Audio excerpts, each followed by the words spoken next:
don't know if you saw, but Murata actually revealed Flashy Flash's real name today on Twitter as well, which is weird. It took me a while to find a decent translation of it, but we finally got one, and I'll tell you now to save you looking for it.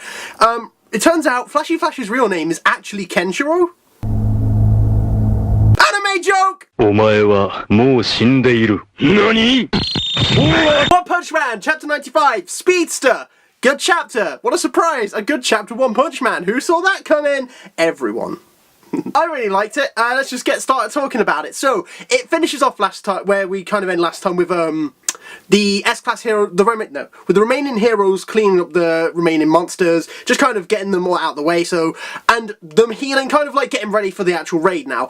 And I gotta say, I liked Double Hole before, I just like him even more now, just, it's so, like, his method of healing is getting tissue, like, turning it into, like, tiny pieces, and just shoving it up someone's nose. Why? I don't know why they did that, but I love it. Needle Star, like, got it right up the nose. It was funny. I'm fully on board with that. So, as it carries on, it's basically a case of, I should read it.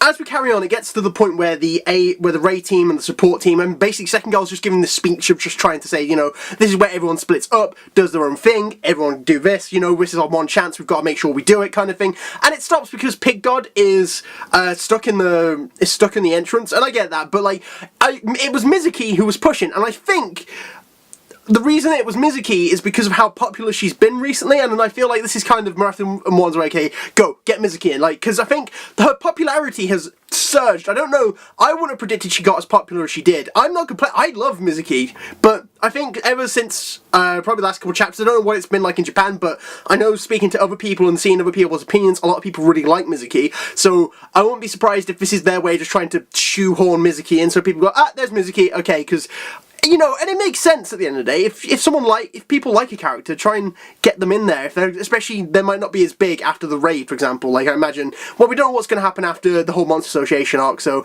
maybe Mizuki will stay an important part of the story, maybe not. But I think I won't be surprised if we see Mizuki, especially Mizuki, out of all the raid heroes, quite a bit. So, the next part is the whole bit with Gyoro, Orochi, and those monsters that return. The monsters that were too scared to fight or realised they couldn't win against the heroes that are invading, so they ran back to Gyoro to report, and then Gyoro was not happy about this at all, and I think the real, like, it's good, but I think what's so good about it is just Orochi looming in the background, and I'm so glad we actually got, I mean, like, it's still a bit out, I think part of, okay, let me try again. So, the Garo-Orochi fight was so out of nowhere. You know, no one expected, I fully expected Garo to fight a monster executive because they'd try and build up Orochi to the very end, but we got Orochi to actually fight against Garo, so we could see what Orochi could do, right? So, I think it does so much better job of making Gyoro look more intimidating, because we know what Orochi can do, and now we can, like, see some of the different, like, we can see Orochi a bit more intimidating in action, in comparison if he was just standing behind her, like he used to. You know, it's still like, oh, okay, what's this guy? I don't know, but now we know what he can do, and he's got his mouth open, and you see just all the different rows of teeth. It just does so much a better job, so I think having Orochi show up earlier and do some stuff has actually helped Gyoro become more of an intimidating villain this way. Gyoro also showed a new ability, where she grabbed the monsters and she squashed them all into a cube. I've never seen that kind of thing, and she's a psychic, and we don't know, and we haven't seen like the extent of psychic abilities, but I suppose the closest thing to it would be Tatsumaki's, like when she fought the giant octopus and then she literally squashed, like she squeezed everything out of it.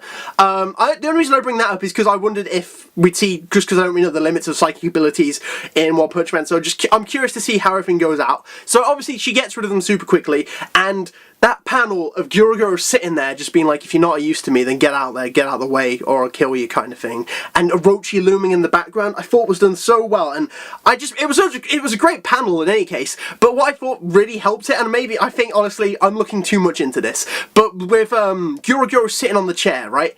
Like, and it kind of shows Gyoro as the real boss of the Monster Association, the real leader, because on top of that, like, you've got Gyoro sitting on the chair, and Orochi is on the right side of Gyoro. Once again, I think I'm looking way too much into this, but I think it's like, you know, Orochi is Gyoro's right hand, it's literally on the right side of Gyoro, And it's like this whole representation of, you know, like, obviously Orochi is the one to look out for, but Gyoro is just a dangerous because, as we know, she has, like, complete control over Orochi as far as we know. So, like, it's exactly, you know, and I just think it looks like, oh, it's like a right hand kind of thing, but I feel like I'm looking too much into it at the same time. So we see the S-Class heroes go in, and I don't know why, but Puri Puri Prison just looks really good. I don't know why, that panel of him, like, going in just looks really good. They all look fine, and I imagine this is kind of, I suppose it kind of shows who's going to go where. So, for example, I imagine, like, Monster's going to go after Pig God because he looks like the easiest target because of his size. And Tatsumaki, she's, like, zooming through the corridors. And I so imagine she'll probably, maybe, I know a lot of people think Tatsumaki versus Gyoro is going to happen, and if that does happen, then it might happen a lot sooner than we expect it to, because obviously she can fly, she's flying straight through there, and she's going to take out anything so I wouldn't be surprised if she ends up fighting Gyoro or Monster Executive first. In any case, also, just quickly, I want to know where the samurai have gone, because obviously, Atomic Samurai had that meeting with the others of, like, his council of swordsmen, and they helped hunt down Garo, so I wonder what they're doing at this point, because at first I was like, oh, maybe they'll join in on the Monster Association raid. Maybe they will, maybe they won't, or maybe they're going to go do some other stuff. Maybe they're going to, like, try and hunt down Garo and track Garo down, and maybe that will eventually lead them to the Monster Association. That wasn't the other stuff, Matt, that was the exact same point. I'd like to see what's going on with them soon. I don't think we will. I'd hope, but I hope we do, yeah. However, of course, with the title of Speedster, the main focus of this chapter was Flashy Flash, and I love speed. I love speed in stories, and especially how they do it well, and I love how Murata portrays speed in this story. Like, I still remember, like, when Suiryu fought Chose and they were ricocheting off everything. It gives me, like, Dragon Ball vibes. When Garo was dodging all of Orochi's blows, and of course, when you get to things like Atomic Samurai, last chapter with Rhino Wrestler, I thought that was done brilliantly, but at the same time, like, I think the idea that they are handling speed in a way that it's not like the monsters can't even finish their speech. When those monsters come and arrive at Flashy Flash, he takes them down before they even finish their speech. No, they finish their speech and they die straight after, but they've died in the middle of their speech. Like, they're like, oh, you're the super fast hero Flashy Flash, how are you going to do this in this narrow hallway? And he's already killed them at that point. And I love that. I just love how they do speed. I think speed's done so well in this chapter too. I'm so curious to see how they do it in the future. Yes. What was that? Okay. Also, Flashy Flash has a communicator, which he can call for help and give information, and I'd be curious to see how this is going to play, like, if any heroes are actually going to be able to help out any other heroes, or if any of the S-Class heroes would actually ask for help, because most of them are quite prideful. I don't know about that. I hope that comes into play, the communicator, at some point. Maybe even if the monsters got hold of it and tricked them to throw the heroes into disarray. I'd like it if something like that would happen. Just because they made a point about the communicator, I hope something happens with it. Meanwhile, after he takes down the monsters, you just hear this. And it is Hellfire and Galewind. Now, so, I'm just going to quickly talk about this. There's a channel you should subscribe to called Grim Reaper. I'll put his channel down below. We've spoke a while, and he does a podcast about One Punch Man. He gets all kinds of guests on it, so if you would like more One Punch Man content, he does them like every 2 weeks or so, and you can go on there and, like, he'll talk about the new chapter with a couple of guests, and occasionally I'm on there. So if you like me, then you can go over there, and if you don't like me, it's a miracle you made it this far through the video, or, you know, like I said, occasionally. My prediction for this fight, whenever it actually happened, was that Flashy Flash would take them down instantly. I thought it would be just such a funny One Punch Man thing to do, because after all this build-up, like, that they like to do, like, you know, like, oh, look how great we are, like, look how powerful we are. Flashy Flash just took him down in an instant. That idea did not go down well in the podcast we did, and I am wrong. But you know what? I'm okay with that. I don't mind being wrong if it leads to great stuff like this. It was good. It was very good. I suppose because the ninjas are such interesting characters, because we've been slowly learning more and more information about them and what they do, what they can do, kind of thing. And I had to double check on some stuff, because, so, first thing I want to talk about is Flashy Flash's techniques, because apparently him and Sonic, I didn't realise this, I thought they were two separate grades, but him and Sonic are actually part of the same class. They're both they're both part of the 44th generation ninjas, also known as the End. I only really started looking into this because, you know, Flashy Flash can use the Wind Blade Kick, which Sonic can use as well. So there's a relationship between those two, I imagine. Especially, we don't know what kind of relationship, obviously, and we won't know until they meet each other. Sonic, when I went back and read it just now, Sonic doesn't really seem to be that fussed about Flashy Flash. His goal is never, because obviously his goal is Saitama, and he recognises Saitama as his main opponent, and he's the one he wants to beat. But he doesn't really have much care about Flashy Flash, but obviously, you know, maybe there'd be something if he's recognised as Speed to sound Sonic, whereas he is Flashy Flash. You know, maybe that's what the elders, like, or whatever people were in the ninja clan were like, you know, he's sound, but he's light in comparison, you know, that's their speeds. So, a couple of things I really liked in this chapter, in this fight, I'll try and keep it short, was, first of all, I noticed Hellfire Flame, he's got a recurring question whenever Flashy Flash shows like a burst of speed. He's like, is that your top speed? And I imagine that's more of like a pride crushing thing, because, you know, Hellfire Flame, obviously they want to crush Flashy Flash because to them, they are like, you know, the biggest threat. You know, like he's the biggest threat to them, or to taking over the world, because they know how troublesome ninjas can be. So obviously, and they value their speed. A lot of them, like obviously Speed of Sound Sonic, Flashy Flash, and even read it back like Hellfire Flame and Gale Wind, they value their speed a lot. So in any kind of way to crush him and try and make him feel worse, because they don't just want to kill him, they want to beat him down, is what I'm getting from this. So obviously if they wanted to, obviously they were trying to toy with him at first, until he kind of had to go like, okay, stop it.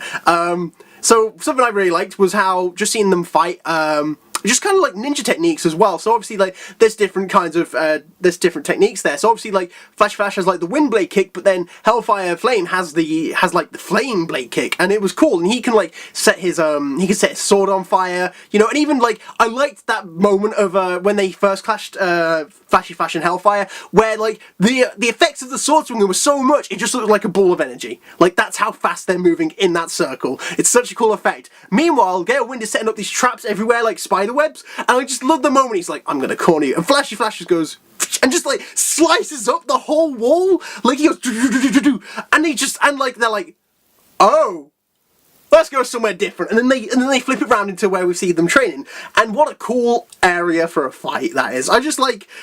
I like it because it's different, like them running down the waterfall, clashing with each other. And in fact, I really liked when they're all fighting with each other. It's kind of like you can tell which blade, like who's attacking who. You can tell which attacks are which, is what I mean. Because like Hellfire Flame, he's got like when he swings his blade, he's got like a flame effect to it, right? When Gale Wind, when he swings his machetes, like they're machetes, really, right? Or what's the other one? The knives? I can't remember what they're called. Papa Dablo, if you know what kind of knife that is, I've seen it before. And like they're like these little clear, they're these little clear slices, hence the name Gale Wind. But Flashy Flash, like even in the small things, there's that one panel where they're all kind of clashing with each other as they're running along the water when they're getting a bit faster. His attacks are going in straight lines. It's only small, but like just like light only travels in straight lines. I really like that little touch. It's so good. It's such an entertaining fight to watch. Like, they're running down the waterfall, they're running up the waterfall, they're running everywhere around the waterfall, till eventually they get through to that secret area. And, like, this whole time they keep trying to pressure him, they're like, oh, you know, I think he's trying to get information from them as well. And obviously they go, like, he wants to know who hired him, and then he's like, oh, well, it was the drug. It was like, what was it? The organ taker, and then they gave his name, I can't remember it, put it down below, and then Flashy Flash, we learn about Flashy Flash a bit more this way, and he goes, that's impossible, because I killed him. And then they're a bit like, what? And then he's like, yeah, the Iron Pirate, you know, the Phantom Thief, everyone along those lines. Like, he lists them all off. He's like, I've killed them all. You know, I'm a hero, but in my spare time, you know, I've got my own things to do. Obviously because, and this is kind of what, it's built up to this big mystery with the ninjas, because we know, it won't be surprised if obviously because the ninjas are really good assassins, right? So for some reason, Flashy Flash killed them all, except for Sonic. And at the same time, this really angered the underworld, to the point where they go after him, and he has killed many, many big heads in the underworld. So I'm very curious, once again, it's just laying all these little bits of detail to make it really interesting, and go, what's going to happen with the ninjas? We want to know what happens to ninjas! Ninjas are cool! Also, just quickly, I didn't realise it, I also like the little combo that, I call it a little combo because it is literally a little combo, which is the combo of Hellfire and Gale with the Tempest Blade kick. It'd be interesting to see, like, I like seeing combos between all these powerful characters, so I want to see more of them, and I hope, and we're not going to see any more, I think, obviously after the arc, I think they're going to go, but I want to see more combo moves between people. That'd be nice. So anytime there's a combo move, I'm happy. So good on that. That was like a cool little one there too. So once he talks about this, they obviously go on to talk about how, you know, they basically want to take over the world. They're going to take down. They were planning on taking down all the members of the underworld that Flashy Flash already took down. And they were basically their goal was to take over the world at this point. And Flashy Flash, and then they start talking about ninjas that aren't from the village. And to Flashy Flash's head, Shadow Ring pops up. And I think this is kind of what's interesting about Flashy Flash is he's obviously not a bad. Well, I don't see him as a bad person, because obviously, yeah, he's killed a lot of people, but at the same time, you know, we'd need to know what the ninjas were planning, or what they were going to do for the reason that he decided to kill all of them, and on top of that, like, with Shadow Ring, he was quite nice to Shadow Ring, and he respected her skills, despite the fact she wasn't a member of the village. Maybe there was something we didn't see there. Obviously, from what we can see, the ninjas are quite arrogant in general, because you look at, obviously, Sonic, Fire, and Gale, they're all very much like, we're the best. Like, Sonic for a while was like, you know, no one can match my speed, until obviously he met Saitama. And then, even now, Gale, Wind, and Hellfire, they're constantly going, oh, you know, we are the members of the Golden Generation. They've said that a few times throughout this story, like, we are the members of the Golden 37th Generation, the best there ever was, compared to you, Flashy Flash, who is just the former #1. And that moment where they lose sight of him, Flashy Flash rockets past them, and then he just leaves, like, these little cuts on their faces, and it's basically a warning Flashy Flash is given at that point. He's like, if you want to go, let's go, but just be prepared. I'm still holding back. And then, yes! What a cool moment that was.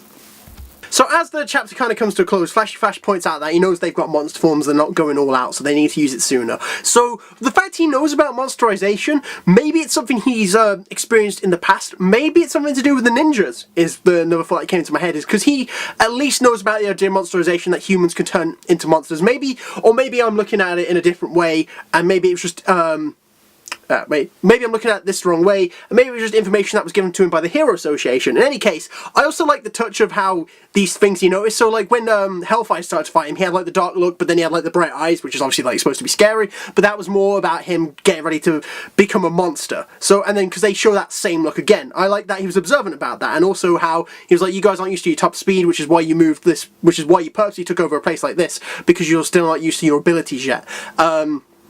And he basically eggs them on, and he's like, I could take you no matter what, and like, don't regret this, because they transform, and they disappear from Flashy Flash for an instant, but he quickly figures it out, and he blocks their attack. Sure, he has to use his kunai to block it as well as his sword, but we see it end with the first kind of clear look we get of their two monster forms, which is Hellfire's kind of like a lizard form going on with, like, kind of dragon-esque, I suppose, quite appropriate, and obviously, like, Gale Wind's got like a leopard form. So we see that they are both dragon class. Okay! I was concerned at first, I'm not gonna lie. Obviously, because they were demons, when they were demons, I was like, you know what, Flashy Flash is going to be fine against these guys, and still, they've turned to dragons, which says a lot about their strength when they transform, because we don't really know how well an S-Class hero can hold up against a Dragon Class. Well, we kind of do when we saw, like, Bang and Bomb team up against Elder Centipede, and sure, they have different abilities, and, you know, different matchups are definitely very important in One Punch Man, but still, they could barely hold him off, and that was Genos as well. They could just hold him off, really. That's all they could do against someone like Elder Centipede. Even Suiryu, who was probably about, like, S-Class level, was basically just kind of holding Goketsu, but Goketsu wasn't really trying at the same time. So, as we see, that says a lot about Dragon Class strength. However, I think this says not just about the strength of the Dragon Class. I think this says about those two and how strong they are, but I think it says more about how strong Flashy Flash is. Because to me, I still can't see him losing. That's just it. I still see that he hasn't really gone to his top speed. He hasn't like confirmed like that's my top speed. I think he's still got speed far beyond, or at least better than what he's still showing at this point in time. Because it's such a prideful thing. I'm sure when this fight continues, they'll be like, we'll outspeed you, and then Flashy Flash is gonna just wreck them at one point. I'm still convinced there's going to be a single moment where Flashy Flash is like, I'm getting serious. And maybe it's to do with the whole fact of, you know, how fast he goes. Maybe he gets tired really easily because of it, so he can't go that fast, that quick, that much. So, because I don't want to underestimate these guys because they're Dragon Class, but I think more than anything, I feel like this kind of thing speaks more about how powerful and fast Flashy Flash is. Especially if you look at, well, he's named after light. You know, Flash, like, the original translation was Light Speed Flash. His whole gimmick is speed, and he should be the fastest, you know? In theory, with a name like that, and like, obviously with the speed feature scene of Atomic Samurai, he should be faster. He should be, like, the fastest person, obviously apart from Saitama in the Hero Association. But yeah, that's where it ends. I like this chapter, but what did you think? Of course, 'cause it's a discussion. Let me know in the comments down below. Did you like it? Did you not? What do you think is going to happen next? Subscribe if you want to see more, because they'll be out at some point, as well as the reviews. Yeah, good point. Thanks for watching. I hope you enjoyed the video, and goodbye. Yeah.